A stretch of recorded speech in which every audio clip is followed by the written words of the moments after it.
Je vous salue tous au nom puissant du Seigneur Jésus-Christ. Ce soir, nous allons parler sur un sujet assez important. Nous allons expliquer un verset qui a longtemps été mal compris ou interprété. C'est celui contenu dans le livre de Matthieu, Matthieu chapitre 17, le verset 21. C'est le Seigneur qui parle et il dit: « Mais cette sorte de démon ne sort que par la prière et par le jeûne. » Amen. Mais cette sorte de démon ne sort que par la prière et par le jeûne. C'est important de comprendre exactement la pensée du Seigneur ou de comprendre exactement ce que Dieu ou Jésus voulait dire ici lorsqu'il dit « Mais cette sorte de démon ne sort que par la prière et par le jeûne. » D'ailleurs, nous allons faire, pour mieux comprendre, nous allons faire une lecture complète du contexte. C'est dans le chapitre 17, avant d'arriver à ce verset, nous nous rappelons, Jésus a pris avec lui Pierre, Jean, Jacques. Ils sont montés sur la montagne où il a été transfiguré. Et la Bible nous dit que son visage a rayonné et immédiatement, Moïse et Élie ont apparu, etc., etc. Nous connaissons tous l'histoire. Donc, je lis à partir du verset 14. À partir du verset 14. Il dit: « Lorsqu'il fut arrivé près de la foule, un homme vint se jeter à genoux devant Jésus. » Amen. Lorsqu'il fut arrivé près de la foule, un homme vint se jeter à genoux devant Jésus. Il l'a mis pour qui? Il l'a mis pour Jésus, pour Pierre, pour Jean et pour Jacques. Donc les 4. Parce que Jésus avait pris 3 disciples, il avait laissé 9 et il était monté sur la montagne uniquement avec 3 disciples. Amen. Et la Bible dit au verset 14, lorsqu'il fut arrivé près de la foule, donc après être descendu de la montagne, ils sont allés à la rencontre de la foule. La Bible dit qu'un homme est venu se jeter devant Jésus. Le verset 15 dit, Seigneur, c'est ce que l'homme a dit, Seigneur, aie pitié de mon fils qui est lunatique et qui souffre cruellement. Il tombe souvent dans le feu et souvent dans l'eau. Waouh, quelle souffrance! Son fils était lunatique, il était possédé d'un démon qui l'a mené à tomber dans le feu et aussi deux fois à tomber dans l'eau. Le verset 16. Je l'ai amené à tes disciples et ils n'ont pas pu le guérir. Je l'ai amené à tes disciples et ils n'ont pas pu le guérir. Amen. Il continue, verset 17. Race incrédule et perverse, répondit Jésus, jusqu'à quand serai-je avec vous? Jusqu'à quand vous supporterai-je? Amenez-le-moi ici. Verset 18. Jésus parla sévèrement au démon qui sortit de lui et l'enfant fut guéri à l'heure même. Amen. Verset 19. Alors les disciples s'approchèrent de Jésus et lui dirent en particulier, pourquoi n'avons-nous pas pu chasser ce démon? Waouh! Quelle question! Pourquoi n'avons-nous pas pu chasser ce démon? Le verset 20, suivons bien la réponse de Jésus à cette question. C'est à cause de votre incrédulité, leur dit Jésus. Je vous le dis en vérité, si vous aviez de la foi comme un grain de sénévé, vous diriez à cette montagne, ôte-toi, vous diriez à cette montagne, transporte-toi d'ici là, et elle se transporterait. Rien ne vous serait impossible. Mais, soulignons mais dans nos Bibles, mais cette sorte de démon ne sort que par la prière et par le jeûne. Waouh, super. Alors, comme j'ai dit, le contexte, c'est Jésus qui descend de la montagne avec ses 3 disciples, Pierre, Jean, Jacques, et lorsqu'ils viennent vers la foule, un homme vient se jeter auprès du Seigneur et dit, Seigneur, mon enfant souffre, il tombe des fois dans le feu, dans l'eau. Je l'ai amené à tes disciples. Les disciples, là, c'est qui? Ce sont les 9 autres. Rappelons-nous, Jésus a pris 3 pour aller à la montagne, donc 9 sont restés. Donc, cet homme a apporté cet enfant aux 9 autres disciples et personne n'a pu les chasser. Et quand Jésus vient, la Bible dit quoi? Jésus, le verset 18, la Bible dit, Jésus parla sévèrement au démon qui sortit de l'enfant et l'enfant fut guéri à l'heure même. Et les disciples sont perplexes. Ils se demandent pourquoi est-ce que nous n'avons pas pu délivrer cet enfant. Et Jésus répond, c'est à cause de votre incrédulité. Et le verset 21 dit, mais cette sorte de démon ne sort que par la prière et par le jeûne. Déjà, il faut réaliser ceci. Jésus établit clairement une relation entre, si vous voulez, l'incrédulité dont il a parlé et la prière et le jeûne. Mais il faut comprendre. Donc, il y a une relation claire entre l'incrédulité, la prière et le jeûne. Lorsque Jésus a pris ses 3 disciples, Pierre, Jean, Jacques, il a laissé les 9 autres. Il n'a pas donné de raison. Il n'a pas dit aux 9 autres pourquoi il prend les 3 et pourquoi pas eux. Donc, c'est possible qu'entre-temps, parmi eux, peut-être des esprits de jalousie ont pu se lever dans leur cœur de savoir pourquoi Jésus a pris ceci, pourquoi pas l'autre. Bref, c'est possible qu'à ce moment-là, l'état de leur cœur n'était pas tel que le Seigneur veut, ou un état de cœur qui permet à tout démon de se soumettre. Amen. Il dit ceci, c'est à cause de votre incrédulité. Rappelons-nous, l'incrédulité est le contraire de la foi.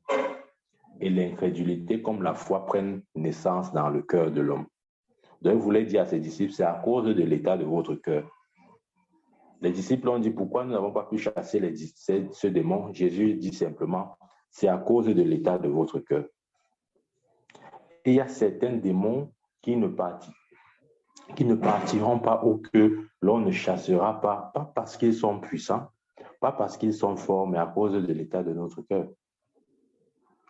Regardez, un peu plus bas, dans des versets antérieurs, lorsque Jésus a appelé ses disciples et il les a envoyés pour chasser les démons, il leur a donné le pouvoir de guérir les malades, de chasser les démons, de guérir les malades et de chasser les démons. Donc, ils avaient déjà en eux la capacité ou la puissance de le faire.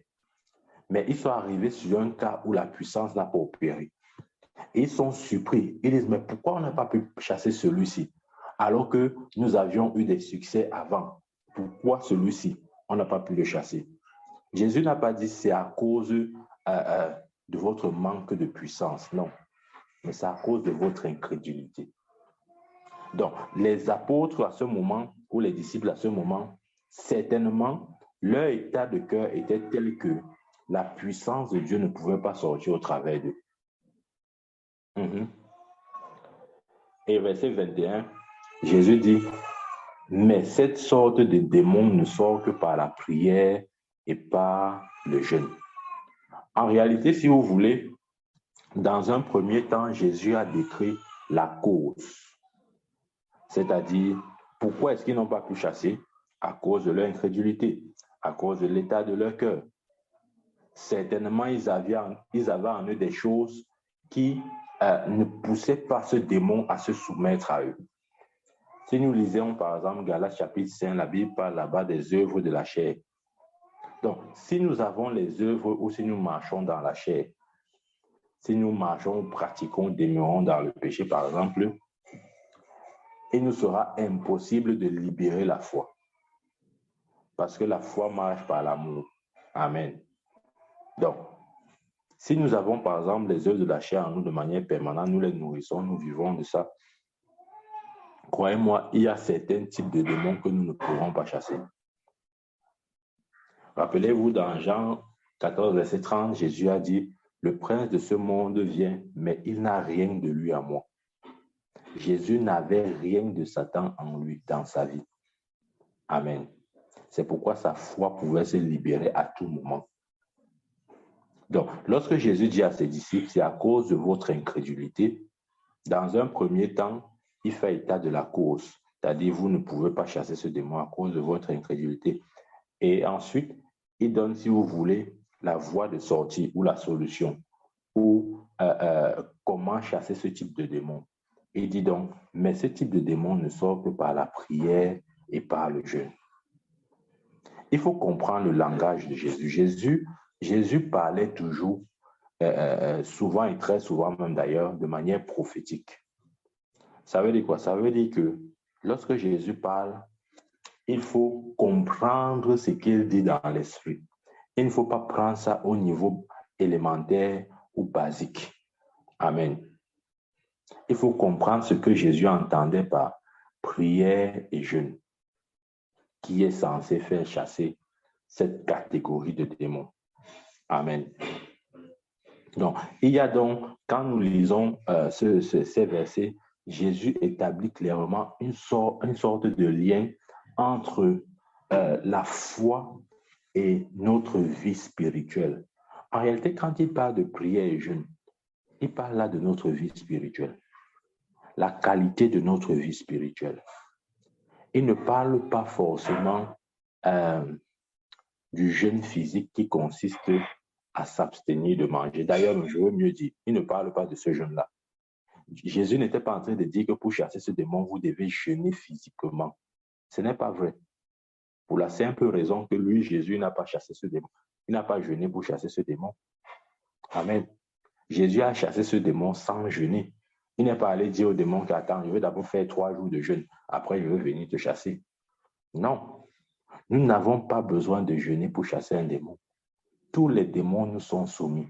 Mais ça dépend de l'état de notre cœur, de la qualité de vie chrétienne que nous menons. De ces deux éléments dépendra la soumission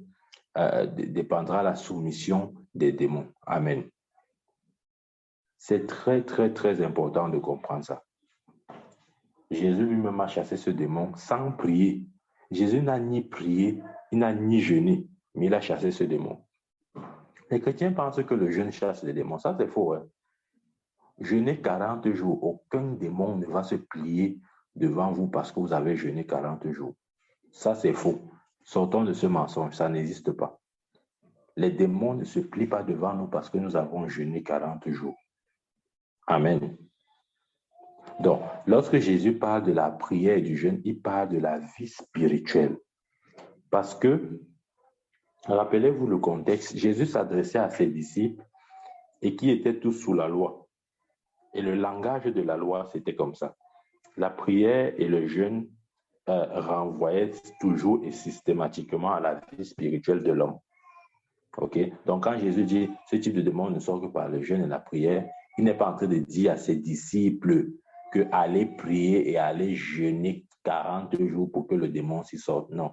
Il veut plutôt dire à ses disciples que si votre vie spirituelle n'est pas conséquente, certains démons ne vous seront pas soumis. Et c'est exactement le problème que les disciples avaient. Amen. Je l'ai dit et je le répète, Jésus n'a ni prié ni jeûné pour chasser ce démon. Donc Jésus ne peut pas nous demander de prier et de jeûner quand lui-même il ne l'a pas fait. Et mieux encore, quand nous parcourons les Écritures depuis le livre de Actes jusqu'à Apocalypse, vous n'allez voir aucun disciple, aucun apôtre prier et jeûner pour chasser un démon. Non, aucun d'eux ne l'a fait. Aucun. Nous rappelons l'histoire de Paul avec cette femme possédée d'un esprit de divination. La Bible dit que Paul, étant fatigué de ses discours, s'est simplement retourné. Il a dit, toi, esprit de divination, sors. Il est sorti.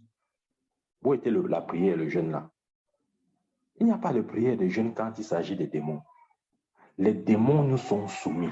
Mais sauf que des fois, il y a certains types de démons qui ne vont pas juste partir parce que vous avez dit au nom de Jésus, sors.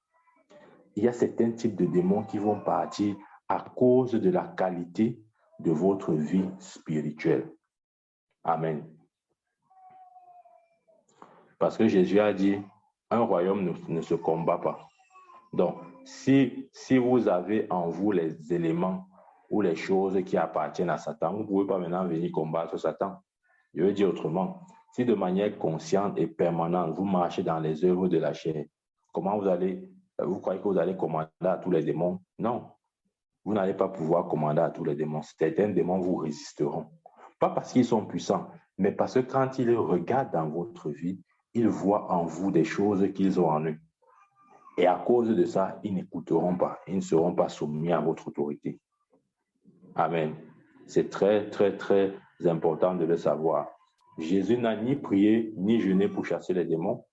Les apôtres, eux aussi, pareil. Personne n'a prié, chassé pour jeûner et prier pour chasser un démon. Amen. Et il veut même aller loin, parlant du jeûne. Jésus, comment j'ai dit ça? Si nous lisons bien les Écritures, Jésus a eu à jeûner une seule fois dans sa vie ministérielle. Du moins, il n'y a qu'un seul endroit où, disons, les Écritures ne parlent du jeûne qu'à un seul endroit. Lorsqu'il a été amené dans le désert. Et la Bible dit que poussé par l'Esprit, il entra dans le désert. Donc, le jeûne, même le jeûne physique, comprenons bien ceci, le jeûne physique, en réalité, si nous voulons être totalement scripturaires, ce n'est même pas quelque chose qu'on doit initier par nous-mêmes. C'est l'Esprit de Dieu qui doit nous pousser à jeûner. Là, je parle du jeûne physique qui consiste à s'abstenir de manger. Ce n'est pas quelque chose où, bon, on se laisse seulement dire, OK, je vais jeûner aujourd'hui. Non, je vais jeûner demain. Je vais jeûner après-demain. Non, l'Esprit de Dieu doit nous conduire. Il doit nous y amener. Amen. Parce que la Bible dit que l'Esprit de Dieu amena Jésus dans le désert où il fut tenté par le diable.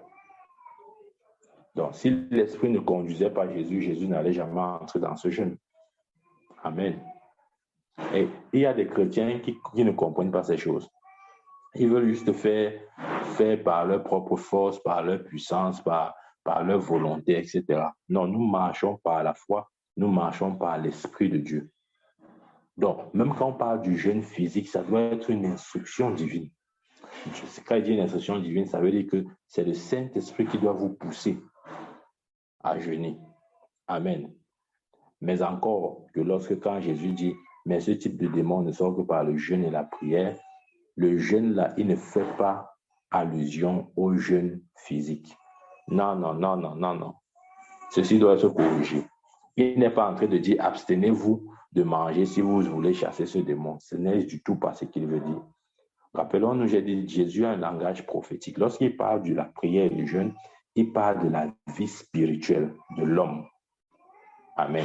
La qualité de notre vie spirituelle. Nous allons voir à quoi chacun de ces éléments renvoie. Quand il parle de prière, c'est quoi? Quand il parle de jeûne, c'est quoi? Mais de manière générale, ça parle de la vie de l'homme. Certains démons nous seront soumis à cause de la qualité de notre vie. Pas juste parce que nous avons dit au nom de Jésus, sort. Non. Il va regarder, il va scanner. Est-ce que celui qui me demande de sortir ici, il marche dans la prière et le jeûne, c'est-à-dire, est-ce qu'il a une vie spirituelle qui plaît à Dieu? Sinon, le démon nous résistera. Amen. C'est important, important, important de le comprendre. Et ceci nous amène à établir une vérité fondamentale. Il existe deux types de jeûne. Je répète, il existe deux types de jeûne. Le premier jeûne que j'appelle, ça ce sont des appellations personnelles, que j'appelle le jeûne extérieur. Le jeûne extérieur, c'est quoi? Le jeûne extérieur, c'est justement ce qui consiste à s'abstenir de manger, ok, pour un temps, peut-être pour vaquer à la prière, à la méditation de la parole de Dieu et toutes ces choses-là. Amen. Ça, c'est le jeûne extérieur. Ça concerne uniquement notre corps, où ça s'adresse à comment je vais dire ça? Ça a beaucoup plus un impact au niveau de notre corps, parce que vous savez, quand vous restez 1 ou 2 jours sans manger, c'est votre chair qui devient un peu faible. D'accord? Donc, il y a le jeûne extérieur qui consiste à s'abstenir de manger, mais il y a un autre jeûne, le jeûne intérieur, qui n'a rien à voir avec la nourriture. Nous allons voir de quoi est-ce qu'il s'agit. Ça n'a rien à voir avec le fait de s'abstenir de manger. Et c'est ce jeûne-là que Jésus dit. Il dit jusqu'à ce que vous pratiquez ce jeûne ou jusqu'à ce que vous vivez dans ce jeûne, certains démons ne vous seront pas soumis. nous devons être dans le jeûne intérieur pour que les démons nous soient soumis. Le démon n'est pas impressionné quand on jeûne 3 jours. Croyez-moi, nos jeûnes de 3 jours, d'une semaine, de 40 semaines, là, ça n'impressionne personne d'autre que nous-mêmes et peut-être les hommes. Dieu n'est pas impressionné, Satan ne l'est non plus. Amen. Donc, il y a un jeûne auquel Dieu prend plaisir. C'est le jeûne intérieur. Amen. Le jeûne extérieur a sa place, je suis d'accord. OK, parce que le jeûne extérieur, c'est juste une disposition spirituelle dans laquelle on se place ou on se met pour une certaine communion avec Dieu. Ça a sa place. OK? Oui. Mais le jeûne intérieur est 1000 fois mieux. Et c'est à cause du jeûne intérieur que les démons nous sont soumis. Croyez-moi, aucun démon ne va se plier devant vous parce que vous avez jeûné 3 jours. Aucun. Amen. Parce que si on ne comprend pas les Écritures, on va se mettre à croire des mensonges. Aucun démon ne va fléchir parce que vous avez prié 3 jours. Vous avez jeûné 3 jours. Non, ça n'existe pas. Les démons ne nous sont pas soumis parce que nous avons prié ou jeûné 3 jours. Non. Amen. Nous devons comprendre les Écritures et rester dans l'esprit de la parole de Dieu. Donc, le jeûne intérieur dont je parle, c'est un jeûne qui est exclusivement réservé aux chrétiens. Tout le monde peut pratiquer le jeûne extérieur. Ce n'est pas seulement les chrétiens, même les rosicruciens, les occultistes là, francs-maçons, rosicruciens et Rose-Croix et tous ces gens-là. Ils pratiquent le jeûne extérieur, croyez-moi. Ils jeûnent. D'ailleurs, j'avais suivi un jour le témoignage d'un serviteur de Dieu qui dit qu'il était en train de voyager pour un pays et dans l'avion, il a rencontré un homme qui était en train de jeûner.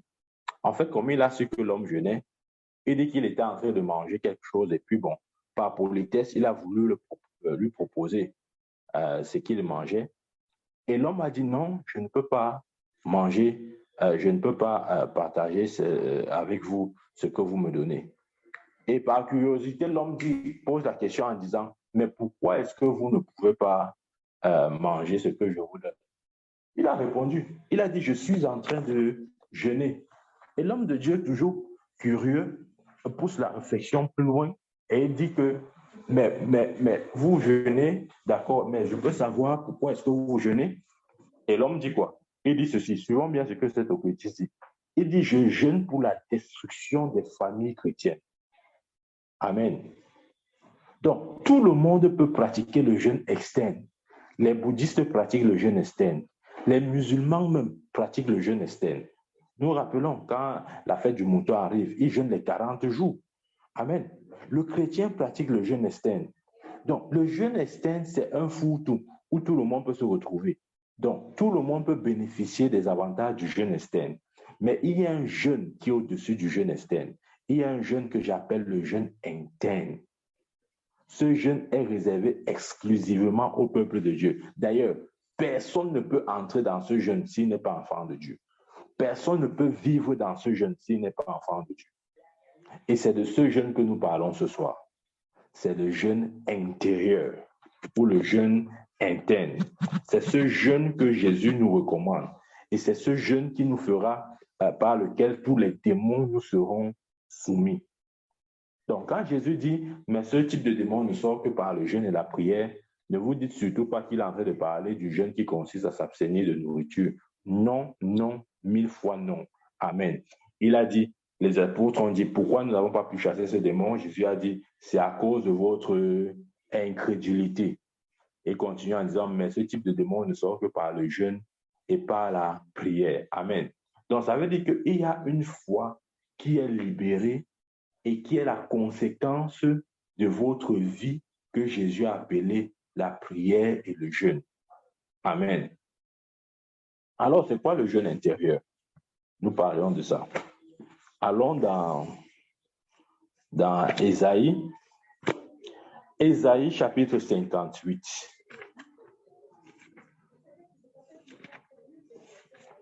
Ésaïe chapitre 58. Nous y sommes. Ésaïe chapitre 58. Ésaïe chapitre 58, si vous avez une Bible qui a des titres sur les chapitres, vous verrez que le titre de ce chapitre, en fait, ce chapitre est intitulé comme suit, le vrai jeûne. Waouh! C'est-à-dire que quand vous voyez d'abord le titre de ce chapitre, le vrai jeûne, vous comprenez que c'est plus le jeu ici, que c'est du sérieux, ce n'est plus le jeu. Amen. C'est du sérieux, ce n'est plus du jeu.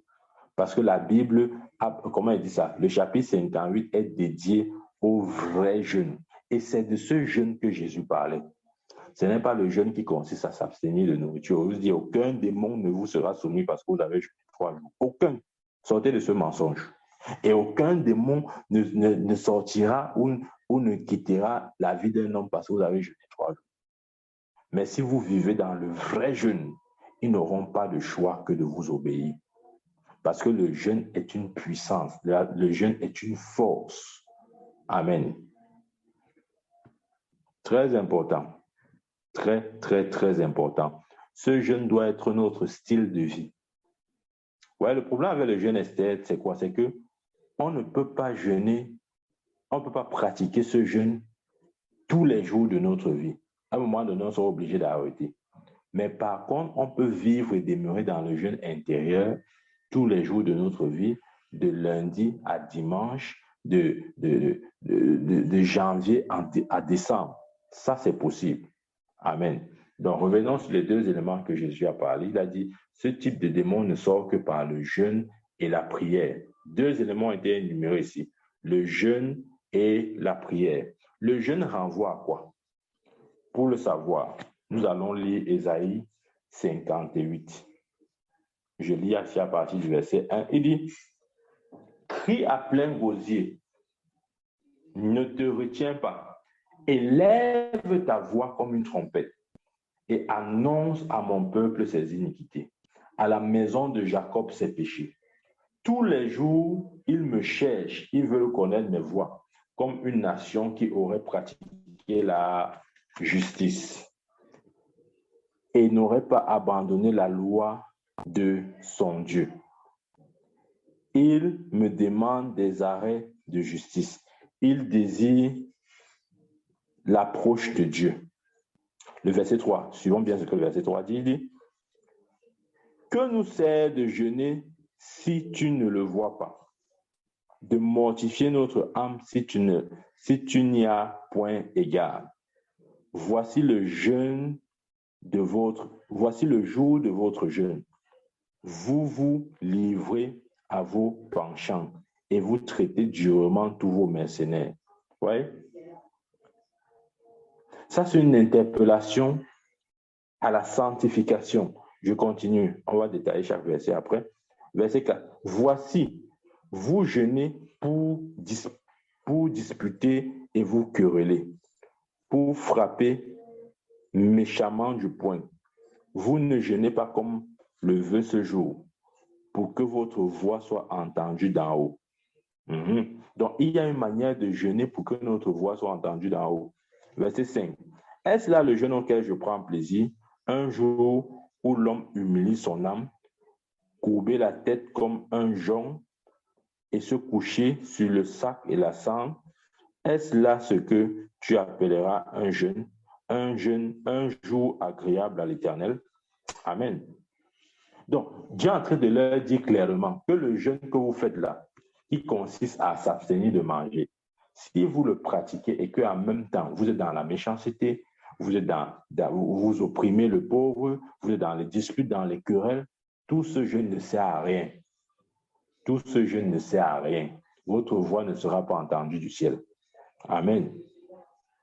Et beaucoup de chrétiens sont comme ça. Vous allez les entendre dire, j'ai jeûné 3 jours. Mais ils sont plus charnels que les démons même. Amen.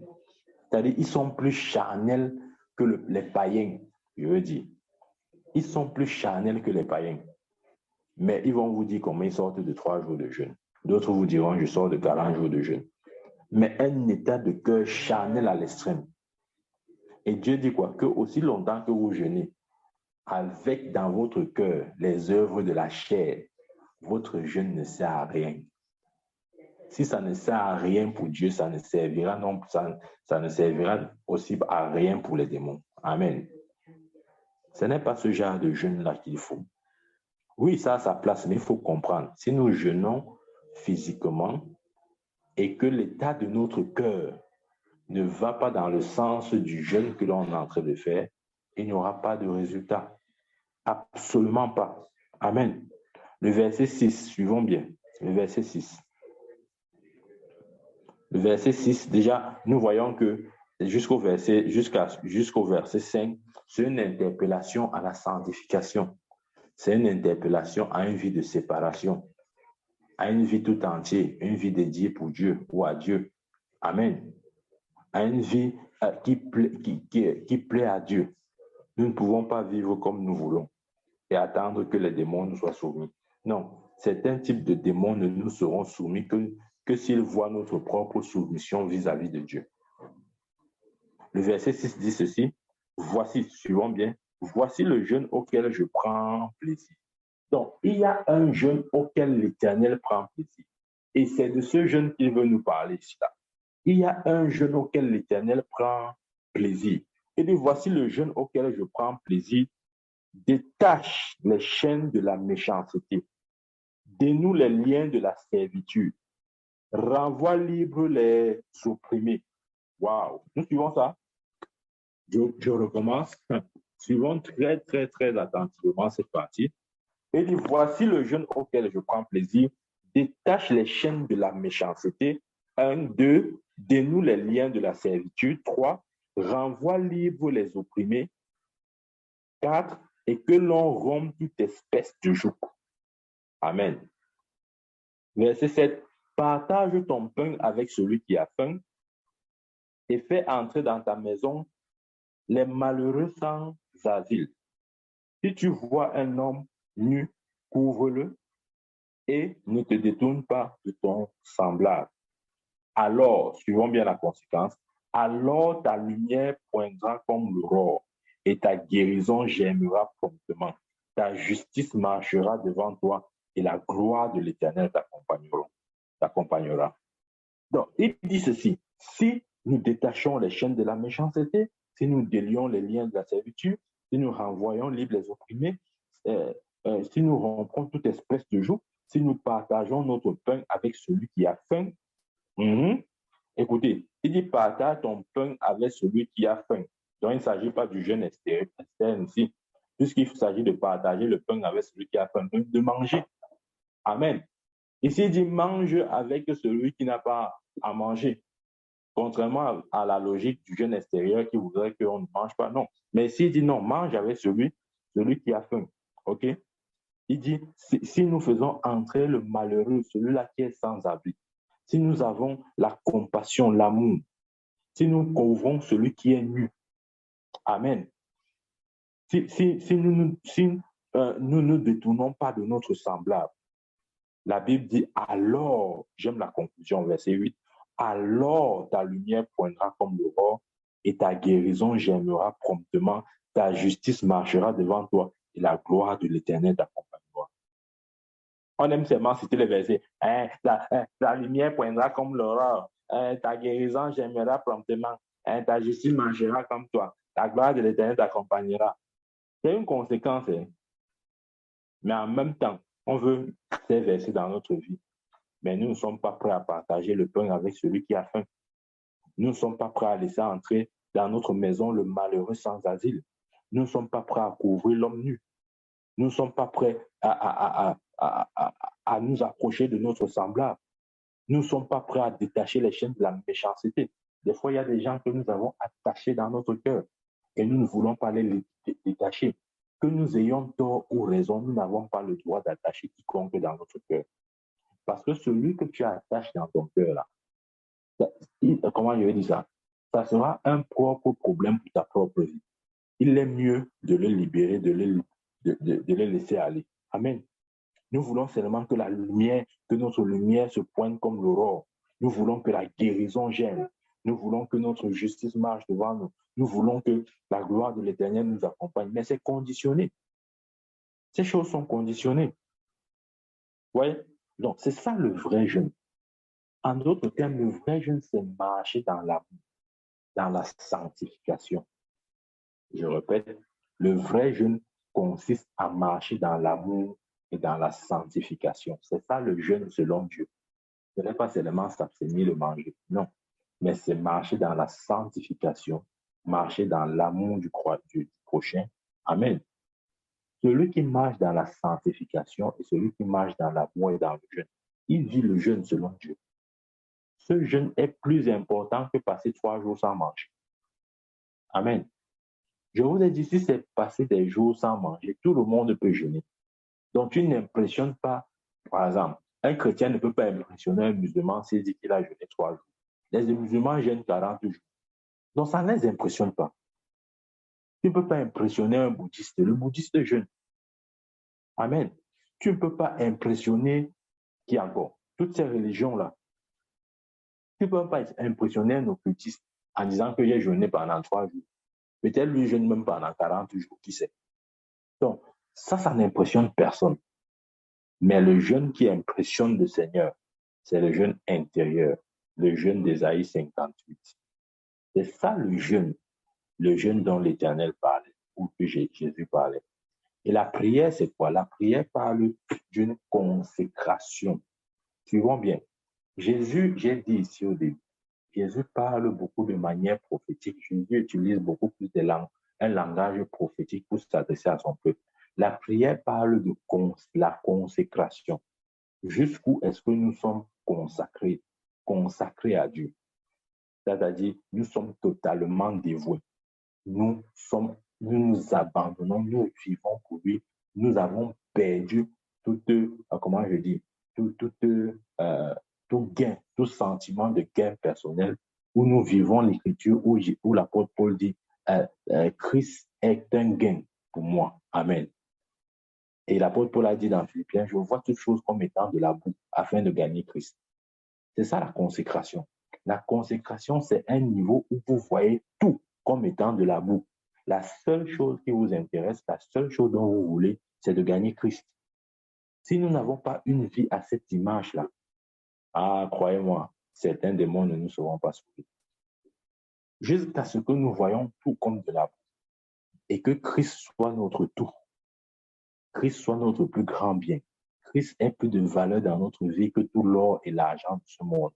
Christ ait plus de valeur dans notre vie que toutes les richesses, que toute la gloire, que toute la popularité que ce monde peut nous donner.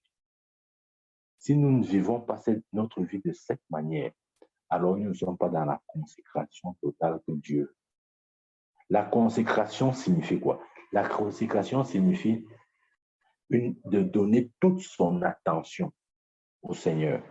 Quelqu'un de consacré, c'est celui qui donne toute son attention au Seigneur, qui n'est pas dispersé. Ses yeux sont fixés vers l'Éternel. Il ne regarde personne d'autre que l'Éternel. Il ne veut voir personne d'autre que l'Éternel. Donc Jésus est en train de dire à ses disciples, écoutez les gars, sans la prière et le jeûne, ce type de démon, le démon que je viens de chasser, vous ne pourrez jamais le chasser. Autrement dit, sans une vie de sanctification, sans la marche dans l'amour, sans la consécration, certains démons ne vous seront pas soumis. Amen. C'est de ça qu'il s'agit lorsque Jésus a dit à ses disciples, mais ce type de démon ne sort que par le jeûne et la prière. C'est la sanctification, la marche dans l'amour et la consécration. Ce sont ces choses-là qui mettent l'ennemi dans un état de soumission absolue et totale. Ça ne lui donne pas le choix. Lorsque un chrétien vit de cette façon-là, il ne laisse pas le choix aux démons que de se soumettre à son autorité. Amen. Ils sont obligés de le faire à ce moment. Pas parce qu'ils veulent trop, mais parce qu'ils sont obligés. Parce que votre type ou votre style de vie les contraint à se soumettre à votre autorité. Rappelez-vous, Jésus a dit, le prince de ce monde vient, mais il n'y a rien de lui à moi. Nous devons nous rassurer au quotidien qu'il n'y a rien de Satan dans notre propre vie. Et si nous réalisons qu'il y a quelque chose, un caractère de Satan, quand je parle de caractère de Satan, je parle des œuvres de la chair. Vous voyez? Donc, si nous réalisons qu'il y a une œuvre de la chair en nous, nous devons tout faire pour nous débarrasser, nous séparer de cette œuvre-là. Parce que Dieu nous a appelés à la liberté et Et nous ne devons plus être soumis au péché parce que nous avons été délivrés du péché. Amen, amen, amen. Que Dieu bénisse sa parole, qu'il la fasse croître dans notre cœur. Au nom de Jésus-Christ, j'ai prié. Amen.